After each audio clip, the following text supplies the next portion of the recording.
华视在地新闻，咱继续要来讲，为着这个武汉肺炎，若是无镜头食，到底会共传染无？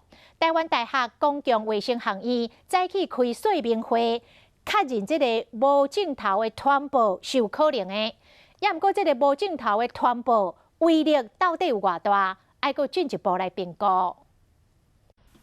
过路挂嘴烟的人变较侪，因为台湾出现第一件确诊死亡案例，而且感染源也咧追查无定案，大家拢真担心爆发社区感染。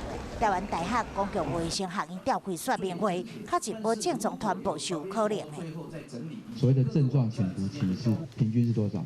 平均是5到6天嘛，哈。所以因为这个3天左右哈，3.4天，它是小于5到6天的，推论说有相当的比例的传播发生在所谓的症状潜伏期当中。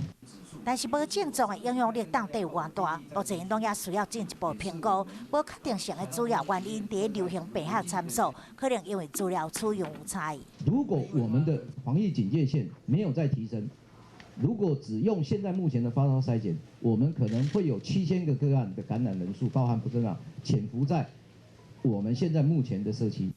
台湾若是爆发社区疫情，都爱量早估计本土的流行病学参数，包括潜伏期甲世代间隔，才会当评估无症状传播的威胁甲新的防疫。